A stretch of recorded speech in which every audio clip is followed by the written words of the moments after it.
Are you thinking about moving to Africa, but you don't know where to start? Well, in this video, I'm going to share with you 3 things that I will be focused on as someone coming to the continent for the first time. Let's get into the intro. Hey, Jason here. If you've been watching the channel, you've been seeing me as I've been going 9 years into this nomadic lifestyle. As a full-time expat, I'm now on my 4th country, 3rd continent, residing in Lusaka, Zambia. And one of the things I've started doing is sharing with you some of the tips and tricks, things that I've learned through this journey, so that as you're starting to transition into this nomadic lifestyle also, that you can have a better start and not make some of those mistakes that I've made from the ground running up. And so in this video, we're going to talk about 3 things that I would start doing if I'm coming to the continent of Africa. Now, mind you, I am in the SADC region, which is the southern region of Africa. I am in the country of Zambia, in the city of Lusaka.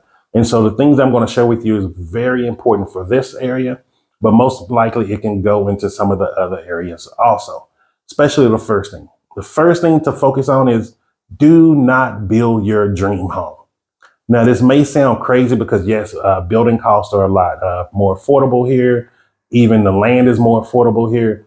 But do not focus on building your dream home. Do not throw your life savings into building a home.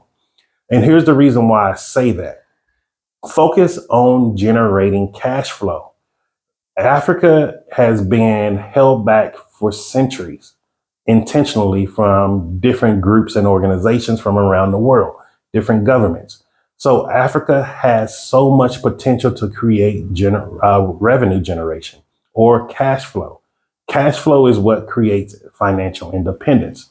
And so let's say if you have $500,000 US in the bank in savings that you worked your entire life for, don't go build this mega mansion so you can just be in this house and then you're just living day to day off of your pension. Instead, use that money, a fraction of that money. Like, here's the catch: use a fraction of that money to start creating cash flow businesses or investing in other people that is going to create cash flow. So please listen to me on that. And this is the reason why I learned this lesson from in Panama. In Panama, when I was living in Panama for 3 years, I was living near Coronado Beach, which is by the ocean, golf resort, everything. However, what I saw was people were spending all of their life savings on building their dream home, which was nice. Beautiful homes, immaculate, everything a person would want, swimming pools, everything. However, what they didn't understand is they're building $250,000, $500,000, even $1,000,000 US homes, which were gorgeous. And you couldn't build for that cost in the United States.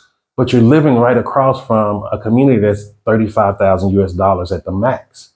So do not overinflate the economy by you building your dream home and you're in an area that is a lot more affordable. Because what you can do instead is, the second thing is developing real estate. Africa is a huge continent. There are a lot of people in Africa. And so far, every country that I have been to in Africa, there's one big problem. There's not enough of available flats at affordable prices for people to live in. So you have a lot of people that are living together, that are living with family, that want to be independent. And that is an opportunity for us coming in. We can buy land and develop that land. And the beautiful thing is, because building homes, depending on the country you're in, is not as expensive as the United States, nowhere near. You can build flats and you don't have to build 3-4 bedroom apartments or houses. 1 bedroom studios, 2 bedrooms at the max are very beneficial for people here. Africa is an old continent, but the people are young. Africa is not going through the birth crisis as other countries. So there's always more people that are looking for places to stay. And so that's the second thing is develop real estate. So one of the things that I just done, and I'm gonna start putting, I'm gonna see if I can put an image right here of what I'm finna do. I just purchased a plot about 45 minutes from the city of Lusaka, because Lusaka is an overcrowded city and people are starting to move farther and farther to the outskirts.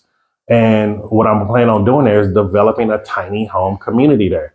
And I'm looking at developing 2-story, 1 and 2 bedroom tiny homes. On that plot, I'm able to put about 25 homes on there. And that's if I just go straight off of the diagram that I had drawn up. And so with that, I can create affordable houses, maybe costing 3,500 to 4,000 kwacha a month. We're talking about less than 170 US dollars a month, which is going to be something that people will be able to stay in all the time. And like really think about that. You have 25 homes bringing in, let's just keep the numbers easy, 100 US dollars a month. What's that? 25,000 a month coming in? Yeah, 25,000 a month coming in. That's a lot of money. Like that is a lot of money. And because I'm basing it off of the system here, I don't need to make US dollars per se. So like I don't need to make 25,000 US dollars a month because the average ordinary person here is not even making that.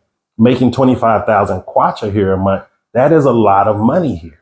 You can live a very comfortable life and it's be able to keep the upkeep of the apartments, but also buy more plots and be developing more homes just of the same. And so that's why I'm really focusing on developing real estate here. It's an opportunity I couldn't even do in the United States because it was so overpriced. But here you have that opportunity. So do not let that go to rest. And don't let this fall on deaf ears, please. One of the biggest things that create wealth is real estate and land. And so always remember that. And then the third thing that you want to start looking into here is farming. There is a lot of people in Africa, guys. There's always a need for produce, for food, for beef, chickens, whatever you do.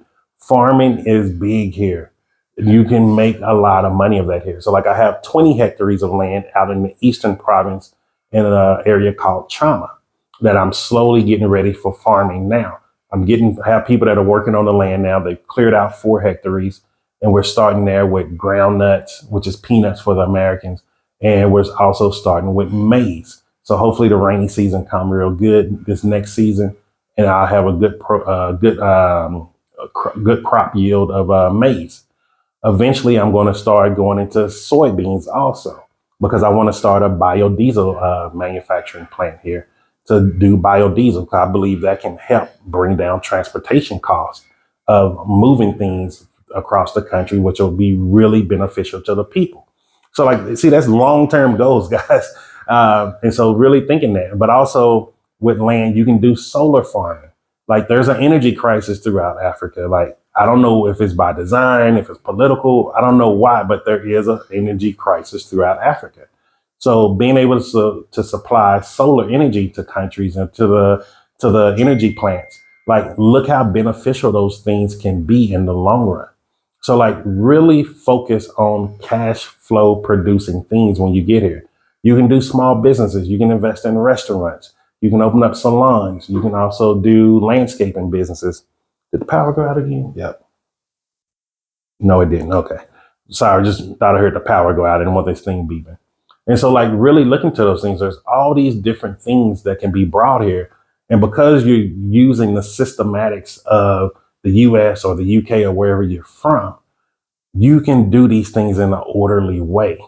And remember, orderly is heavenly. Like when you do things in an orderly way, things are going to produce for you.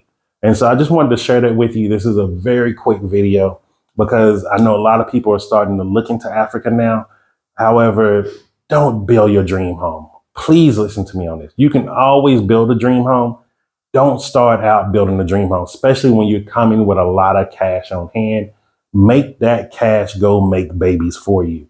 Create a cash flow system here to where you're not dependent on any retirement, any pension. And that's what I'm doing now. Like, yes, I live off my pension. I make a great amount of money, to be honest with you.